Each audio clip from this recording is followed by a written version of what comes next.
역사학자 허태근입니다.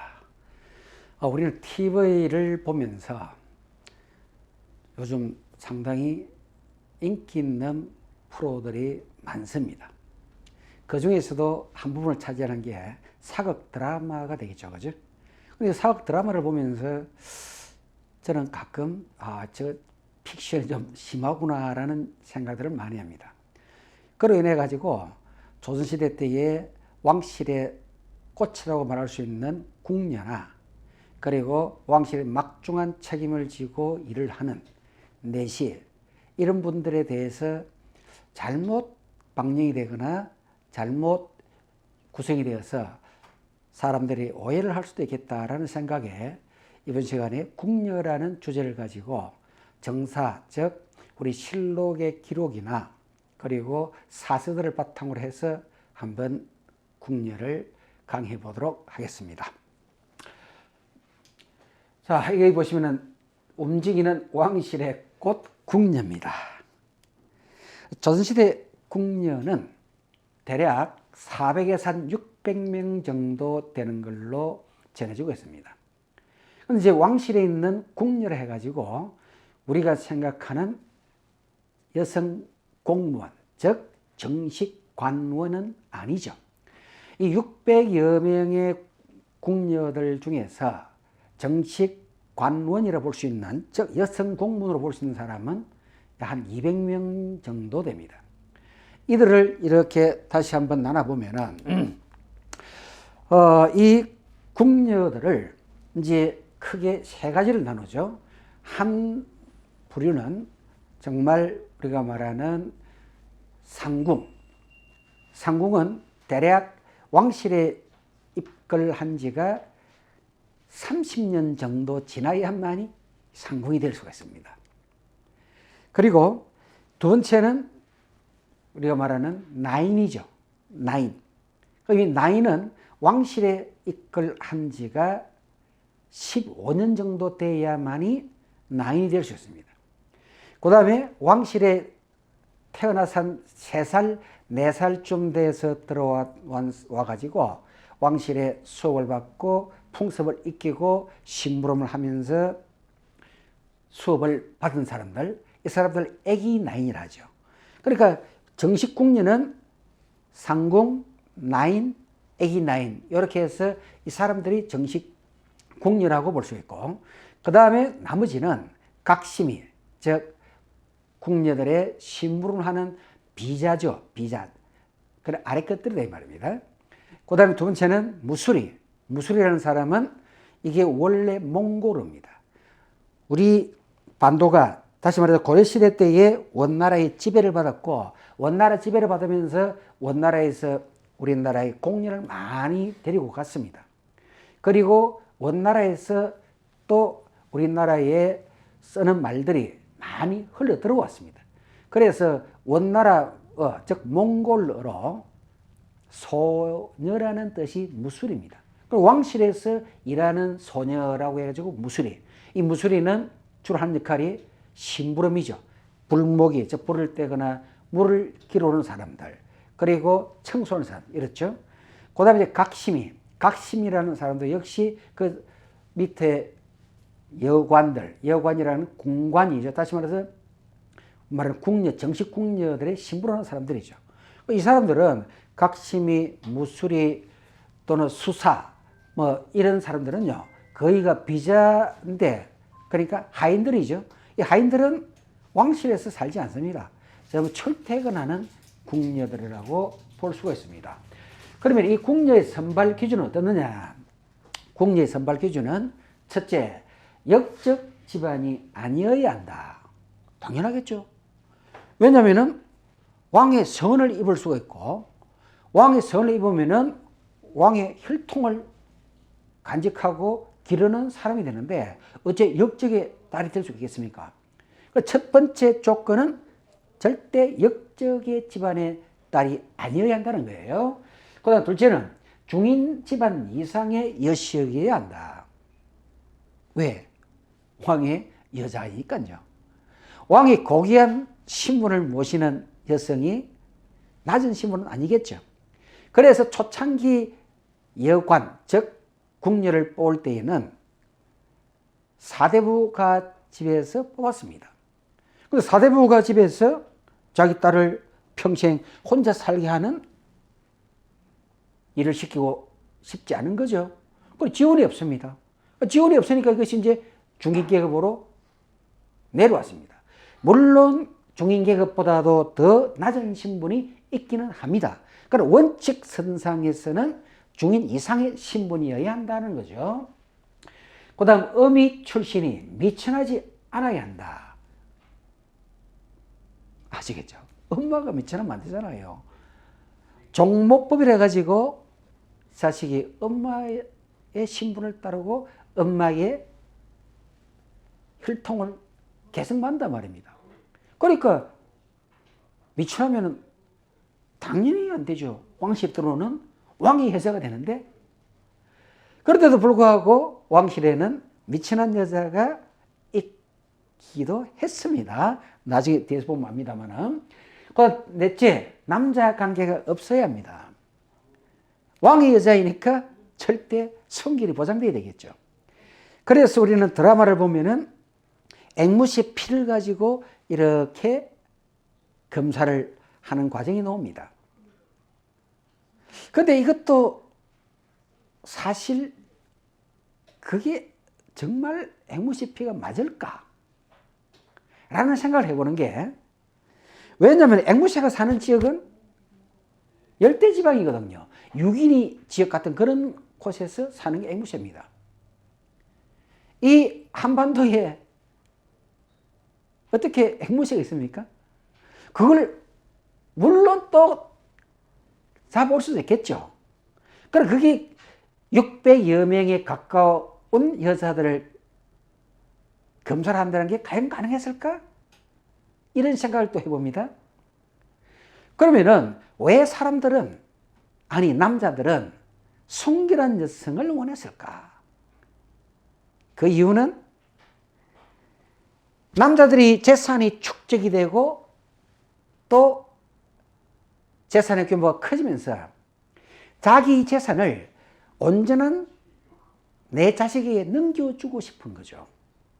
그러니 여자의 신분이 남자와 관계가 없었던 사람이어야만이 완전히 믿을 수가 있는 거 아니에요? 그래서 여성은 순결해야 된다는 게 전제가 된 배경적 요인 중에 하나입니다. 이러다 보니까 이 어떻게 하면 순결한 여성을 검사할 수 있을까라는 방법들이 다양하게 나온 거죠. 그래서 순결한 여성을 검사하기 위해서 고대 사회에서부터 근대 사회 이르기까지 다양한 방법이 사용된 겁니다.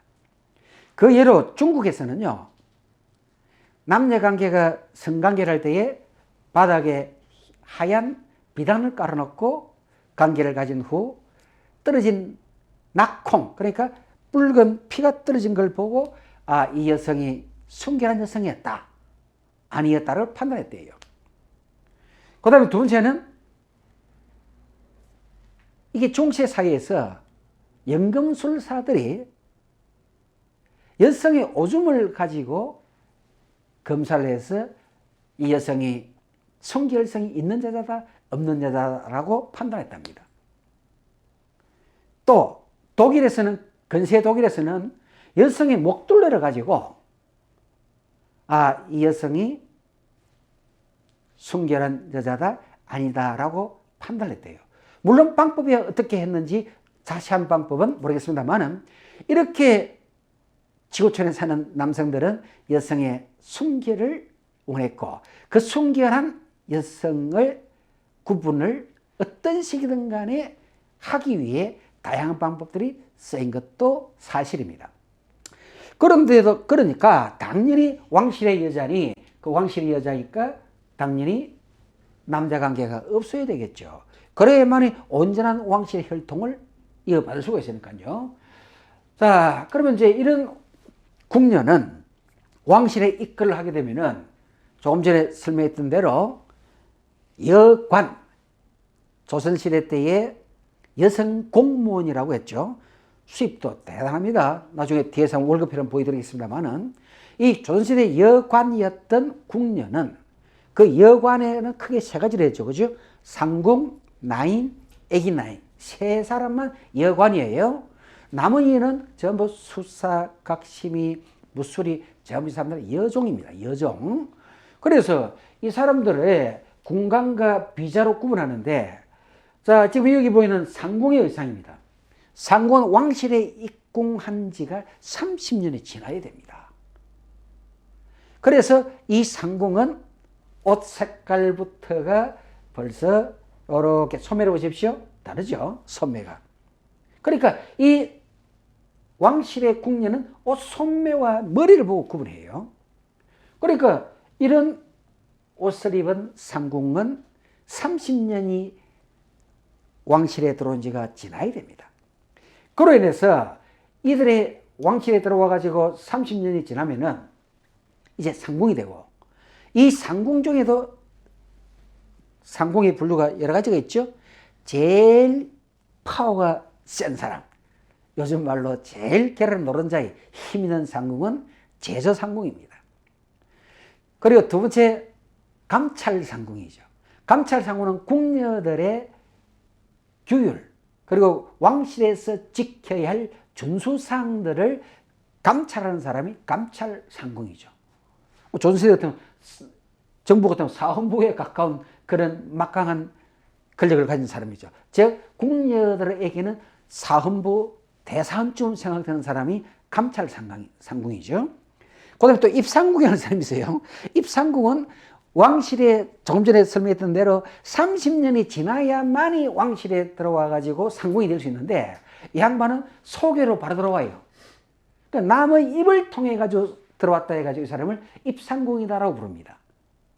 그 다음에 이제 그 밑에 보모상궁, 즉 아기를 키워주는 상궁, 이런 사람이었습니다. 그래서 이 상궁은 왕실에 입글한 지가 30년이 지나야만이 상궁이 될 수 있고, 그 다음에 나인이라 했죠. 나인.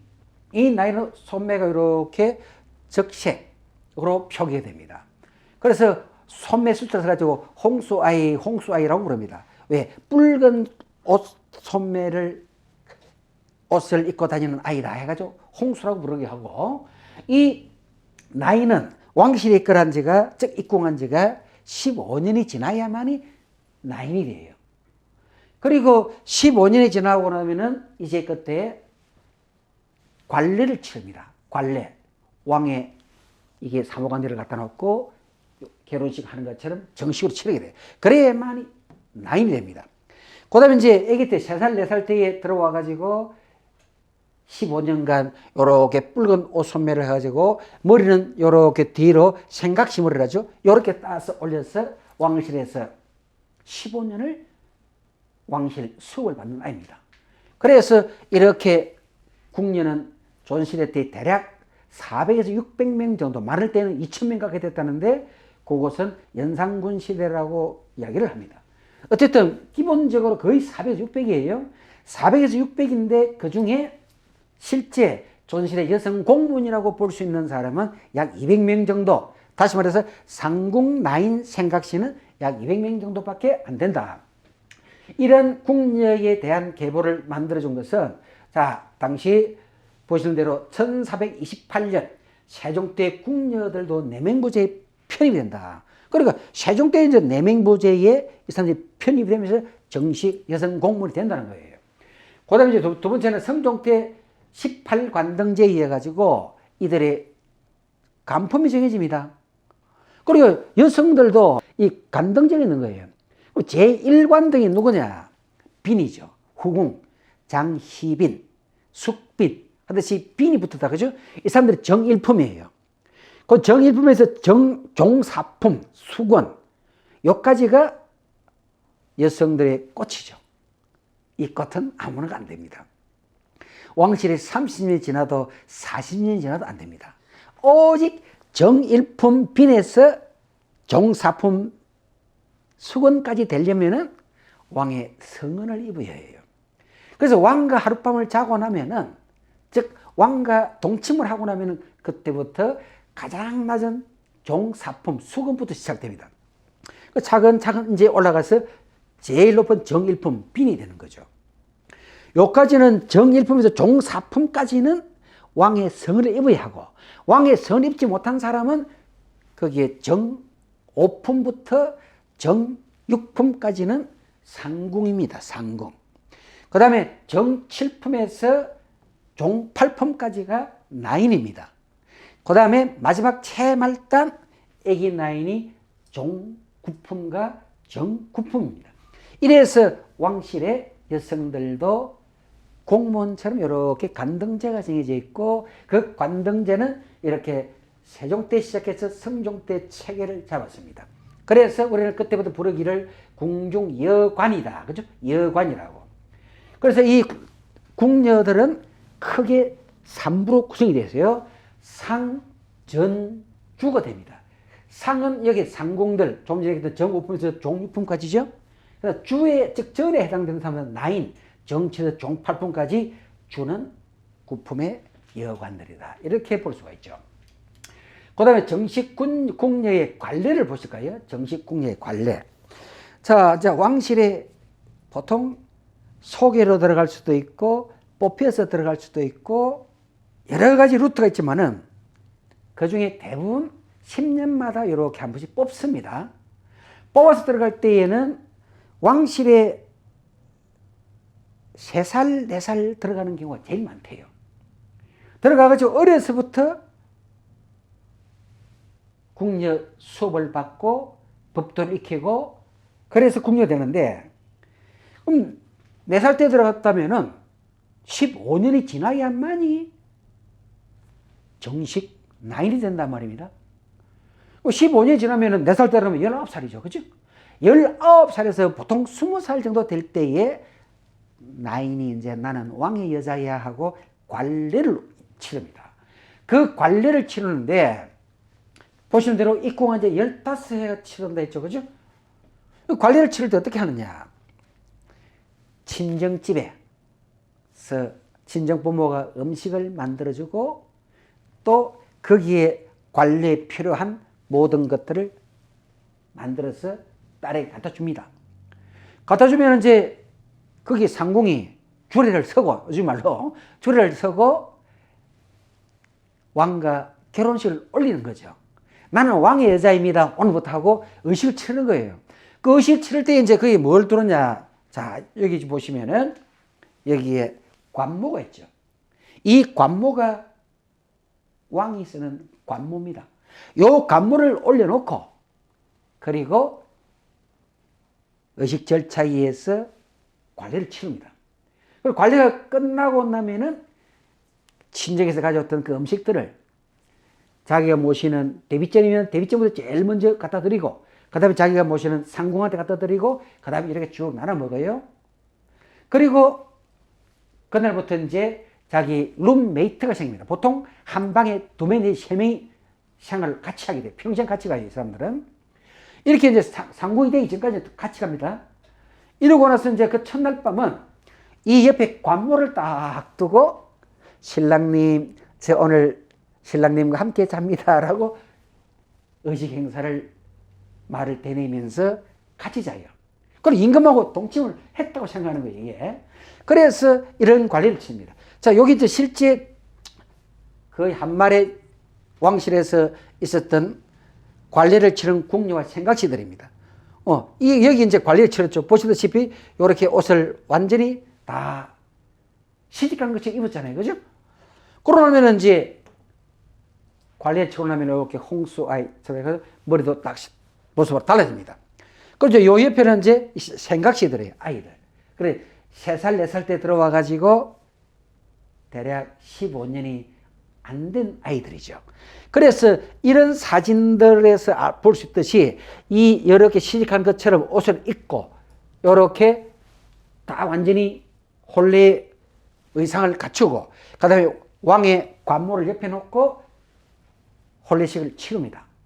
관례라죠. 그리고 이 관모를 옆에 두고 하룻밤을 잡니다. 이때부터는 이제 왕의 여자가 되는 거예요. 그러나 중요한 건 왕이 여자가 있는지도 몰라요. 자, 그 다음 궁녀로서 그럼 출세한 여인들은 어디에 모셨으면 어떤 여인이 있을까? 자, 궁녀로서 출시한 여인을 모시는 것이 여기에 칠궁이라는 건데, 칠궁. 자, 여기 이 간판이 글자가 보이죠? 연고당입니다. 이게 지금 연고당이죠. 그죠? 연고당. 그리고 자, 연고당 옆에 보면 또 안쪽에 육상묘라는 정각이 또 있습니다. 거기에. 그러면은, 연고당이라는 것은 여기에 이제 연고당에 7명의 빈을 모시고 있습니다. 그러면은 그 많은 왕의 여자들 중에 이 사당이 모셨다는 것은 뭔가 의미가 있을 거예요. 사연이 있을 겁니다. 아들이 왕이 된 거예요. 어떤 신분에서? 궁녀의 신분에서 왕의 성을 입어가지고 왕의 자식을 낳았죠. 그 왕을 자식을 낳았는데 그 아들이 왕으로 추존되거나 왕이 되었는데도 종묘에 못 들어가니까 이분들을 별도로 사당을 지어서 모신한 곳이 칠궁이에요. 거기에 모셔진 대표적인 사람이 첫째, 자, 지금 현재 궁정동 청와대 경내에 있습니다. 이 칠궁이 되게 오다가 칠궁이 되네요. 칠궁인데 원종의 생모 김씨입니다. 그 원종은 누구냐? 선조의 후궁이죠. 선조의 후궁이 정원군을 낳았는데 이 정원군이 아기 때 세상을 떠난 거죠. 그리고 인조가 왕이 되면서 그 정원군을 왕으로 추존에 올렸습니다. 추존에 올렸으니까 자기 아들이 왕으로 추존되었으니 그 엄마를, 즉 선조의 후궁 임빈김씨를 칠궁에 제일 먼저 올렸죠. 그 다음에 두 번째, 영조의 생모 숙빈 채씨. 자, 이분에 대해서는 우리가 드라마에서 워낙 많이 다루어가지고 잘 아실 거예요. 영조는 숙종의 아들이죠. 그죠? 숙종이 영조, 즉 연인군을 낳게 된 게 숙종의 어머니 무수리 채씨입니다. 무수리 채씨가 왕실에 기관 사연을 가지고 들어와서 무수리를 하게 되었고, 그 무수리 일을 하다가 정말 천재 1호의 기회가 온 거죠. 다시 말해서 인현 왕후의 보기를 비는, 이렇게 뭐랄까, 방에서 주문을 외우면서 비나이다 비나이다 인현 왕후 복이 되기를 기원하나이다 하고 이렇게 빌다가 숙종이 어느 날 내가 희빈을 들어앉히고 인현 왕후를 내쫓은 게 참 잘못된 것 같다 하고 후회하고 정원을 이렇게 왕실 경내를 돌고 있을 때에 방에서 소곤소곤 기도하는 소리 들렸고, 그 기도하는 소리를 듣고 문을 열었더니 무수리 채가였습니다. 채가. 이 무수리 채가의 그 지극한 정성을 감동을 받아가지고 왕의 성을 내게 된 거죠. 그리고 그의 몸에 태어난 나이가 연인군. 그 연인군이 후에 영조가 된 거 아니에요. 그리고 영조가 왕이 되었으니 그의 어머니가 비록 천한 신분이지만은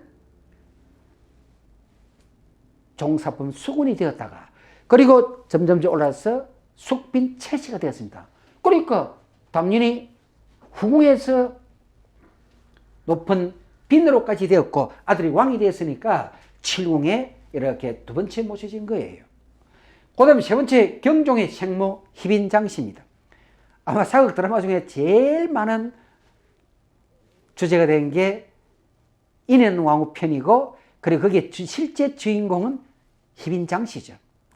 희빈장씨의 아들이 아시다시피 경종이잖아요. 그죠? 그 경종이 왕이 되면서 당연히 희빈장씨가 사약을 받고 죽임을 당했습니다만은 그는 이곳 칠궁에 모셔졌습니다. 그 다음에 진종의 생모 정빈이씨. 진종은 누구냐? 자, 진종은 장은세자의 어머니입니다. 그러니까 다시 말하면 장은세자가 진종이 된 거예요. 장은세자가 진종이 됐는데, 그럼 장은세자는 누구냐? 장은세자는 영조의 후궁이죠. 그럼 보신 대로 영조의 후궁 장은세자입니다. 그러니까 여기 보시면은, 자, 진종의 생모 정빈이 시대 있죠. 그럼 왜 진종으로 추도됐느냐? 잘 아시다시피 사도세자가 영모죄로 뒤지 속에 가두어져 세상을 떠났습니다. 그 사도세자의 아들이 정조 아닙니까? 정조가 왕이 됐잖아요. 그런데 정조가 바로 왕이 될 수가 없습니다. 왜? 아버지가 영모죄로 돌아가셨기 때문에 제인의 아들이 왕이 되지 않기 때문에 장은세자 밑으로 양자로 입적을 합니다. 장은세자 밑으로 입적이 되니까 장은세자의 서류상으로는 장은세자의 아들이 정조가 된 거 아니에요. 그죠? 그러니까 장은세자를 진종으로 추존해 올렸죠. 그리고 장은세자가 진종으로 추존됐으니까 거기에 정빈 이씨가 이곳 칠궁에 모시진 거예요. 그리고 잘 생각해 보십시오. 정조의 친아버지는 사도세자고 또 사도세자의 그 후궁, 그러니까 요즘 말로 처위죠. 그죠? 그 후궁은 많은 사람들 중에서 이렇게 그 중에 한 사람이 추존받고 있는데 진정 자기 아버지 사도세자는 추존을 안 하면 안 되잖아요. 비록 영모죄로 제명이 붙었지만은 내 아버지인데 생부인데 그래서 장조라 해가지고 사도세자를 장조로 추존해 올립니다.